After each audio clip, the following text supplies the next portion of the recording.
นี่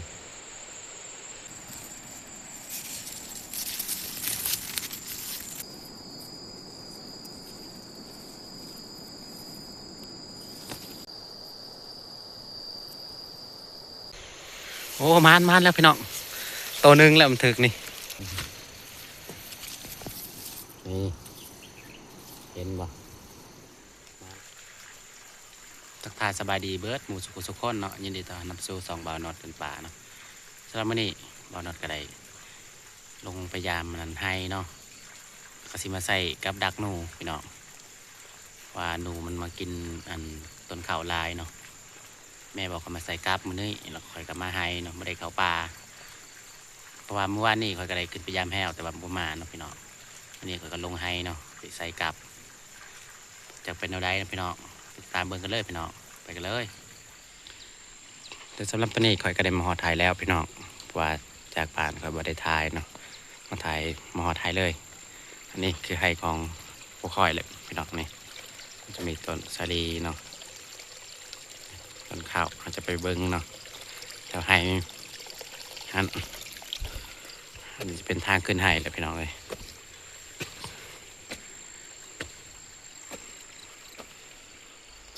นี่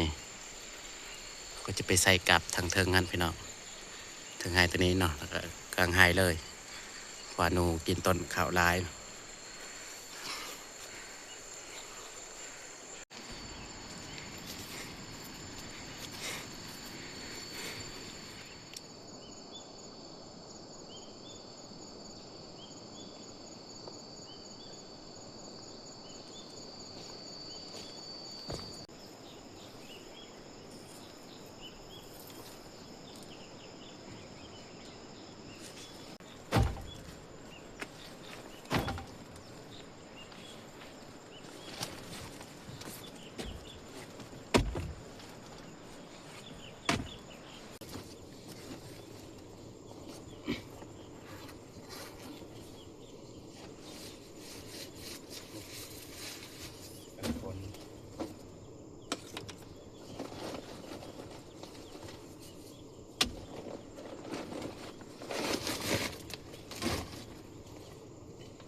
นี่มันแปลกมาพร้อมเนาะสบายเขาดังไฟตัวนี้นะพี่น้อง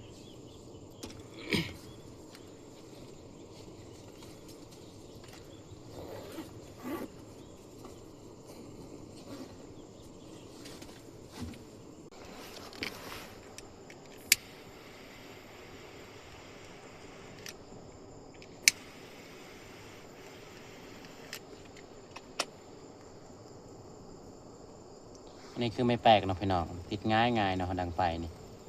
สบายเข้าปลาไปอยู่เชียงไฮ้นั่นนี่แหละสบายพี่น้องไม่แปลกในงามติดง่ายดังไฟนี่ก็สบายเนี่ยเวลาเข้าป่าแนวทื่อตัวนี้ก็ได้ถ้ามีเนาะแบบงามๆขึ้นนี่แหละนี่คือตัวนี้นี่พี่น้องใส่ได้แหละน้ำมันร้ายเนาะ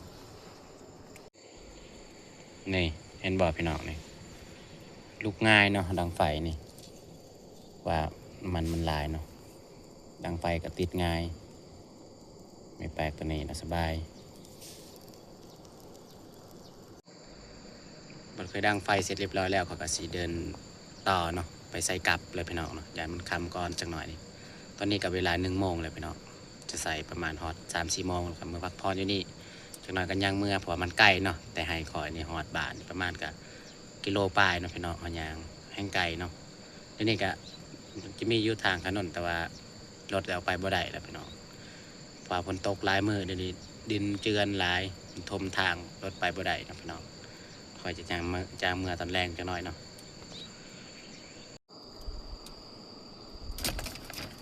นี่เลยกลับสิคอยจะไปใส่เนาะพี่น้องนี่11 ลังนี่นี่ลงทางเบิร์ดลังเนาะใส่เบิร์ดเลยในมื้อนี้เนาะตะเกียบใส่กระเป๋าเลยนะ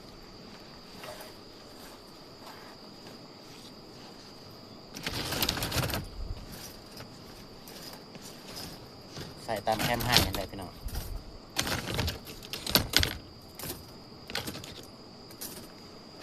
ใส่เบิร์ดจับตัวนี้ก่อนกับเมื่อเลย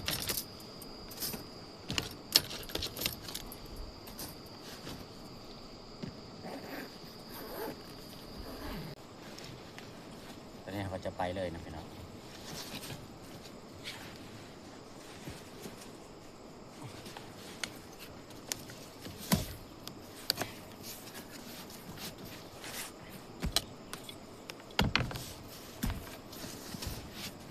อย่างฝนสิตกเลยจังหน่อย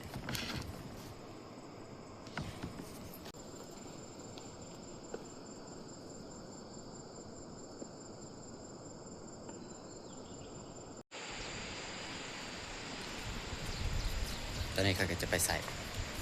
กลับเลยนะพี่น้อง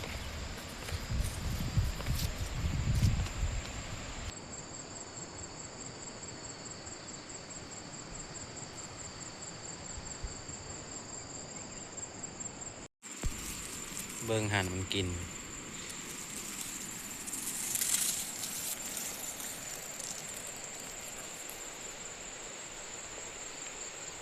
นี่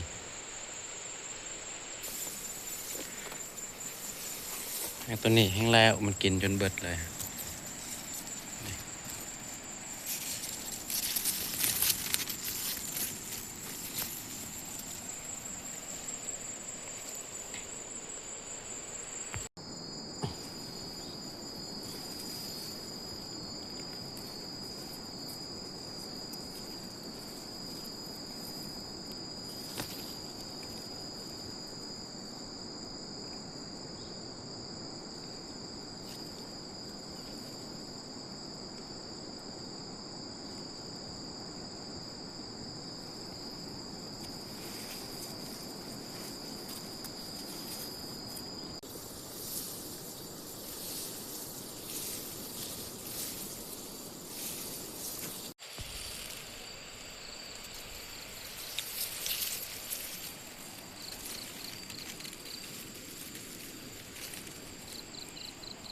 ใส่มงนี้อีกหลังหนึ่ง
ตอนนี้ก็ใส่กลับเสร็จเรียบร้อยแล้วพี่น้อง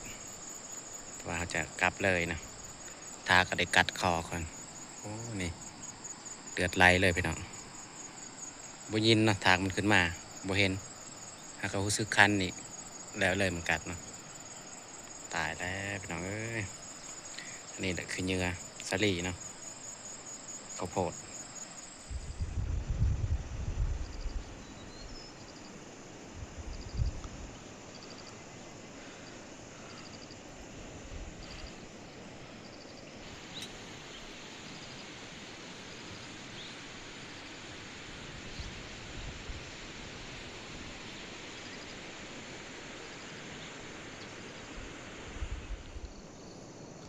มื้อนี้ก็มือพยายามกลับแล้วพี่น้องจะไปเบิ่งผลงานว่ามันมาหรือบ่เนาะยังบ่ทันฮู้เนาะแต่ว่าไปติดตามกันเลยพี่น้องไปกันเลย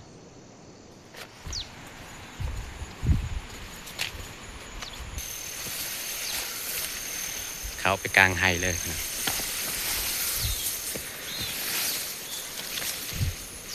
โอ้ยังอยู่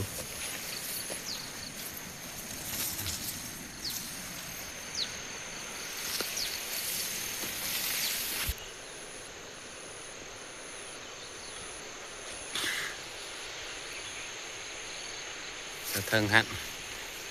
นี่นะครับท่านั้นสี่หาหลังเนาะ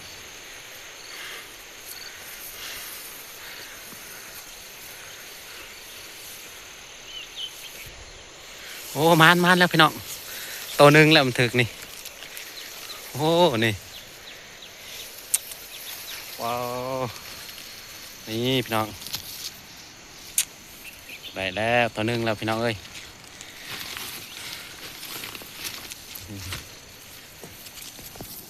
นี่เห็นบ่มานคักตัวหนึ่งแล้ว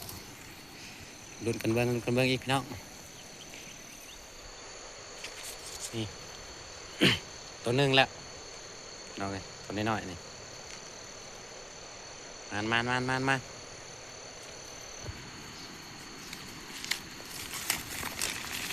นี่คือกระสอบมันนำ กระสอบกลับนี่ดุนต่อพี่น้องเลยตัวนี้ยังเนาะ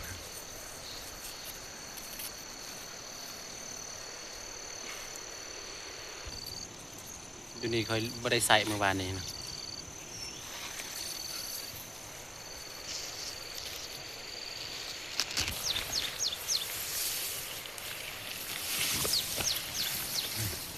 ตัวนี้ก็ยังเลย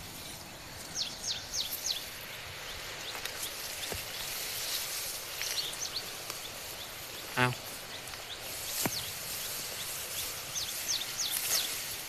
ตัวนี้มันเยื่อมันกินเบิดเลยครับโบราณเนาะตายครับงานหลังหนึ่งนะพี่น้อง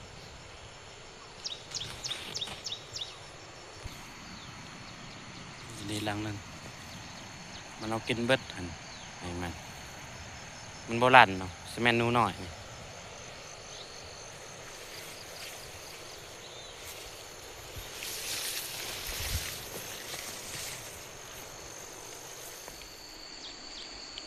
บ่ถึกแล้วพี่น้องเอ้ย